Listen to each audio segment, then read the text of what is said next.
एक दिन मुझे मजबूरन गुफा वाले बाबा के पास जाना पड़ा, क्योंकि लॉकडाउन में मेरे पति की नौकरी चली गई तो हमारे घर के हालात बहुत ही खराब हो चुके थे। मेरी सहेली ने बताया था कि गुफा वाले बाबा के पास माथा टेकने से हर समस्या का समाधान हो जाता है। फिर एक दिन मैं गुफा वाले बाबा जी के पास चली गई। वो बाबा पूजा के बहाने मुझे अपनी गुफा के अंदर ले गया। वहाँ पर मेरे और बाबा के अलावा कोई नहीं था। कुछ देर बाद बाबा ने गुफा का दरवाजा बंद कर दिया। गुफा के अंदर बहुत अंधेरा था। फिर एकदम से मेरी नजर बाबा के काले रंग के सांप के ऊपर गई। सांप को देखकर मैं घबरा गई और उसे बचने के लिए हाथ पांव चलाने लगी, लेकिन मैं अपने आप को बचा नहीं पाई।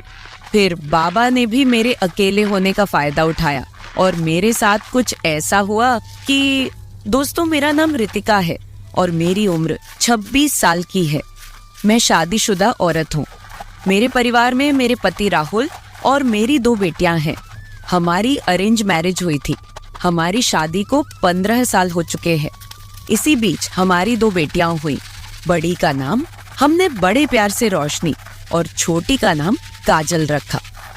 मेरे पति एक मिडिल क्लास फैमिली से बिलोंग करते हैं। वो प्राइवेट कंपनी में नौकरी करते थे, मगर कंपनी में लॉकडाउन के दौरान उनकी नौकरी जाती रही। फिर हम पंजाब से दिल्ली शिफ्ट हो गए और काम की तलाश करने लगे। मेरे पति को कोई काम नहीं मिल रहा था। वो कई दफ्तरों में इंटरव्यू देने के लिए जाते रहते, पर फिर भी उन्हें नौकरी नहीं मिल पा रही थी। इसी कारण हमारे घर में आए दिन पैसे को लेकर लड़ाई झगड़े होने शुरू हो गए। अब घर तो पैसों से ही चलता है। आम आदमी की जरूरत कभी खत्म नहीं होती। लिमिटेड पैसा होने की वजह से हम बहुत ज्यादा टेंशन में रहने लगे थे। हम दोनों के बीच अब और भी झगड़े होने लगे थे। मैं बहुत परेशान हो चुकी थी। फिर एक दिन मैं अपनी सहेली को ये सारी बातें बताई तो उसने मुझे बताया कि कोई बाबा है जो गुफा वाला बाबा के नाम से मशहूर है। कहते हैं कि उसके पास जाने से हर कोई समस्या का समाधान हो जाता है। दूर दूर से लोग उसके पास माथा टेकने के लिए आते हैं। उस बाबा को लोगों ने काफी बड़ा दर्जा दिया हुआ है। कहते हैं कि वो बाबा मन की शक्ति प्रदान करता है और लोगों के दुख तकलीफ दूर करता है। मैंने अपने पति को यह सारी बात बताई। मेरे पति इन सब बातों में विश्वास नहीं करते थे। उन्होंने मुझसे कहा, तुझे अगर जानना है तो जाओ, मगर मुझे इन सब के लिए फोर्स मत करना। मैं पहले से ही बहुत परेशान हूँ। मैंने सोचा कि मैं अपने पति को बाबा के पास जाने के लिए ज्यादा फोर्स ना ही करूँ तो अच्छा है। अगर उन्होंने मुझे भी जाने से मना कर दिया तो फिर मैंने सोचा कि मैं अकेली ही चली जाती हूँ।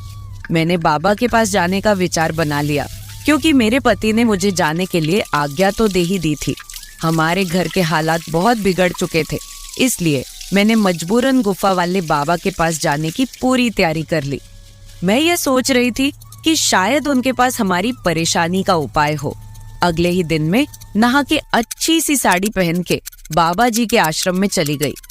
बाबा जी दिखने में 45 से 50 साल की उम्र के लग रहे थे। उनके आसपास भक्तजन बैठे थे। उनके दोनों बाजू में 2 लड़कियां करीब 25 की उम्र की सफेद साड़ी में खड़ी थी। बाबा जी भगवान और शक्ति की बातें कर रहे थे। सत्संग खत्म होने के बाद सब लोग एक एक करके बाबा जी से मिलने जाने लगे। जब मैं उनके पास पहुंची तो वो मुस्कुराए और मुझे आशीर्वाद दिया और कहने लगे, पुत्री, तुम्हारे माथे की लकीर देख के लगता है कि तुम घोर कष्ट से गुजर रही हो। बताओ क्या कष्ट है? बाबा जी तेरा कष्ट दूर कर देंगे, कल्याण हो जाएगा। बाद में बाबा जी और लोगों को मिलने लगे और मुझे इंतजार करने को कहा। मैं साइड में बैठकर इंतजार कर रही थी। सबके जाने के बाद बाबा जी ने मुझे बुलावा भेजा तो मैं उनके पास गई। बाबा जी के साथ उनकी 2 सेविका भी थी जिन्होंने सफेद साड़ी पहन रखी थी। एक शिष्य भी था जिसने धोती पहनी थी। बाबा जी ने मुझे अपने सामने बैठाया और पूजा करने लगे। उनकी सेविका पीछे दिया लेके खड़ी थी। बाबा जी की आंखें बंद थी और वो अपने होंठ हिलाते जा रहे थे, जैसे कि मन में कुछ मंत्र का जाप कर रहे हों। फिर बाबा जी ने आंखें खोली और मुझे गंभीरता से देख के कहा, जिसका डर था वही हुआ पुत्री।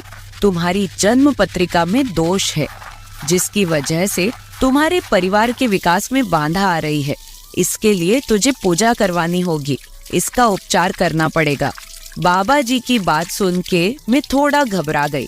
मैंने बाबा जी से कहा, बाबा जी मैं बहुत ही मुश्किलों से गुजर रही हूँ, आप कोई भी पूजा कोई भी उपाय बताइए, मैं कोई भी पूजा करवाने के लिए तैयार हूँ। पूजा में जितना खर्चा आएगा आप मुझे बता दीजिए, हम लोग बहुत ही परेशान हैं, इसलिए मैं आपके पास आई हूँ। फिर बाबा जी ने कहा, कल तुम नहा के नए वस्त्र पहन के बिना सिंदूर लगाए और बिना मंगलसूत्र पहने आश्रम में आ जाना, हम कल से पूजा शुरू कर देंगे। ध्यान रहे किसी को भी इस पूजा के बारे में मत बताना, वरना विघ्न पड़ जाएगा। और घर में भी किसी को कुछ भी नहीं बताना कि मैं कहाँ पर जा रही हूँ। शायद मैं बता देती कि मैं कहाँ जा रही हूँ तो अच्छा होता, लेकिन बाबा जी ने कहा था कि पूजा में विघ्न पड़ेगा, इसलिए मैंने किसी को भी नहीं बताया। फिर मैं वहां से निकल के अपने घर आ गई। पूरी रात मैं सो नहीं पा रही थी। मैं ये सोच रही थी कि मेरी कुंडली में दोष है, मेरी वजह से पूरे घर पर मुसीबत आई है और अब मैं ही इसे सुधारूंगी भी। अगली सुबह में अपने पति को नाश्ता करा के अपने बच्चों को स्कूल छोड़ने के बाद वापस घर आई। मेरे पति भी नाश्ता करके ऑफिस के लिए निकल चुके थे। मैंने घर का सारा काम खत्म किया और फिर नहाने चली गई। मैं अच्छे से नहा के एक पीले रंग की साड़ी में तैयार हुई और फिर बिना सिंदूर लगाए और बिना मंगलसूत्र के बाबा जी के आश्रम चली गई। आज आश्रम में कोई नहीं था। मैं यह देखकर घबरा गई कि आज आश्रम बिल्कुल खाली क्यों है। मुझे अकेले वहां पर डर लगने लगा। मैंने एक शिष्य से पूछा कि आज आश्रम खाली क्यों है, तो उस शिष्य ने मुझे बताया कि गुरुजी के शिष्यों ने सबको कॉल करके बता दिया था कि आज आश्रम में कोई अनोखी पूजा है, जिसके कारण बाबा जी आज किसी से नहीं मिलेंगे। मैं वहां पहुंची तो बाबा जी की सेविकाओं ने बताया कि बाबा जी गुफा के अंदर है और वो तुम्हारा ही इंतजार कर रहे हैं। वो मुझे बोल रही थी, तुम बहुत ही भाग्यशाली हो जो तुम्हें बाबा जी के पास गुफा के अंदर जाने का मौका मिला है, क्योंकि बाबा जी गुफा के अंदर हर किसी को नहीं बुलाते। फिर उन्होंने मुझे गुफा के अंदर जाने का रास्ता दिखाया। वो मुझे गुफा के अंदर कमरे में लेके गई। वहां अंदर एक बेड था और उस बेड के सामने वाली जगह में बाबा जी ने एक यज्ञ का वेदी खड़ा किया था। मैंने सोचा कि यही बाबा जी यज्ञ भी करते होंगे और फिर रात में सोते होंगे। मेरी सोच को रोकते हुए उनकी एक शिष्या बोली, तुम बिल्कुल सही जगह आई हो, बाबा जी तुम्हारी हर इच्छा पूरी कर देंगे, उनके पास बहुत बड़ी शक्ति है। तुम बाबा जी के साथ यही बैठो, हम लोग बाहर जाते हैं। तुमने किसी को बताया तो नहीं कि तुम यहाँ आई हो? मैंने नामे सिर हिलाया। बाबा जी ने मुझे बैठने के लिए कहा। मैं और बाबा जी वही फर्श पे बैठ गए। बाबा जी मंत्र बोलकर अग्नि में घी डाल रहे थे। वो मंत्रों का उच्चारण करते जा रहे थे। फिर एक सेविका बाहर से दूध का ग्लास लेके अंदर आई। बाबा ने थोड़ा दूध अग्नि में डाला और बाकी दूध को हाथ में पकड़ के कुछ मंत्र बोला और फिर वो दूध मुझे पीने को कहा। बाबा बोले, इसे पी जाओ, लेकिन मुझे डर लग रहा था कि कुछ गलत ना हो जाए, क्योंकि यहाँ पर कोई और नहीं था। मुझे डर लग रहा था, मगर मैंने डरते डरते दूध का ग्लास हाथ में ले लिया और दूध एक ही बार में पूरा पी लिया। दूध पीने के बाद मुझे कुछ अजीब सा लगने लगा। अचानक ही मुझे नशा सा चढ़ने लगा। मेरी आंखों के आगे अंधेरा छाने लगा। मैं बेहोश सी होने लगी। मैं फर्श पे ही गिर पड़ी। मुझे लगा कि मुझे शायद कुछ कमजोरी की वजह से चक्कर आ गए हैं। पहले तो मैं कुछ समझ ही नहीं पा रही थी। कुछ देर बाद मुझे थोड़ा सा होश आया तो मुझे पता चलने लगा कि मेरे साथ क्या क्या हो रहा है, पर मैं उसका विरोध नहीं कर पा रही थी क्योंकि मैं पूरी तरह होश में नहीं थी। मुझे महसूस हो रहा था कि कुछ जने मिलके मुझे उठा रहे हैं और फिर उन्होंने मुझे पलंग पे लेटा दिया। मैं आंखें खोल के सब कुछ देख रही थी मगर कुछ कर नहीं पा रही थी। फिर उस बाबा ने अपने शिष्य को बाहर इंतजार करने के लिए कहा। बाबा ने पूजा शुरू कर दी। मैं बाबा की यह हरकत देखकर हैरान रह गई। मैं सोचने लगी कि यह किस तरह की पूजा है। मेरे पति ने तो कई दिनों से मुझे छुआ तक नहीं था, क्योंकि वो अपनी परेशानियों से घिरा रहता था। घर की परेशानियों को देखकर मैं तो खुद बहुत परेशान थी। अगर मैं परेशान ना होती तो यहाँ फर्जी बाबा के पास पूजा कराने कभी ना आती। बाबा के पास आने से पहले मैंने सोचा था कि अगर एक पूजा कराने से हमारे घर में सुख समृद्धि आती है तो इसमें हर्जी क्या है। लेकिन मुझे नहीं पता था कि यह बाबा मेरे साथ ये हरकत करेगा। मैं बेहोशी की हालत में बाबा की तरफ देख रही थी। वो मुझे बोलते जा रहा था कि पुत्री, एकदम से शांत हो जाओ और पूजा करो। मैं तुम्हारी सब परेशानी दूर कर दूंगा। तुम्हारे घर को भी शुद्ध करना पड़ेगा। किसी दिन तुम्हारे घर पे जाकर घर को भी शुद्ध कर देंगे। लेकिन मुझे अब धीरे धीरे पता चल रहा था कि कुछ गलत हो रहा है। फिर बाबा बोल रहा था, कैसा लग रहा है पुत्री, तुम्हारे दिल में जो भी परेशानी है दिल से निकाल दो। फिर बाबा जोर जोर से मंत्र उच्चारण करने लगा। सुबह जब मैं घर से निकली थी तो मैं बहुत खुश थी कि चलो पूजा हो जाएगी तो घर में कुछ बरकत होगी। लेकिन मुझसे बहुत बड़ी भूल हो गई थी कि मैंने किसी को बताया नहीं आने के बारे में।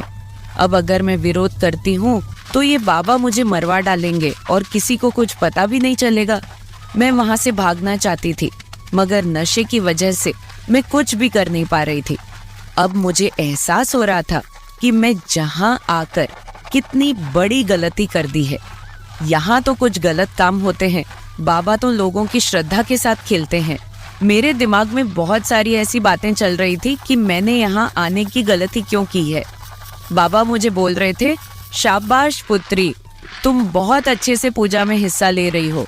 तुम ऐसे ही पूजा करती रहो, मैं तुम्हारे घर की हर समस्या को दूर कर दूंगा। लेकिन मैं तो जान चुकी थी कि बाबा मेरी कौन सी समस्या दूर कर रहे हैं। मैं उसी दिन ठान लिया था कि मैं एक बार आश्रम से बाहर निकल गई तो मैं इस बाबा को नहीं छोड़ूंगी। मुझे अच्छे से पता चल गया था कि बाबा के डेरे में कौन से गलत काम होते हैं। अब मुझे बाबा के डेरे में होने वाली गलत हरकतों का भांडा फोड़ना था। अगर मैंने ऐसा नहीं किया तो ना जाने ये बाबा कितनी और औरतों के शरीर के साथ खेलेगा और पता नहीं कितने और घरों को तबाह करेगा। फिर करीब 2 घंटे के बाद मुझे अच्छे से होश आ गया था।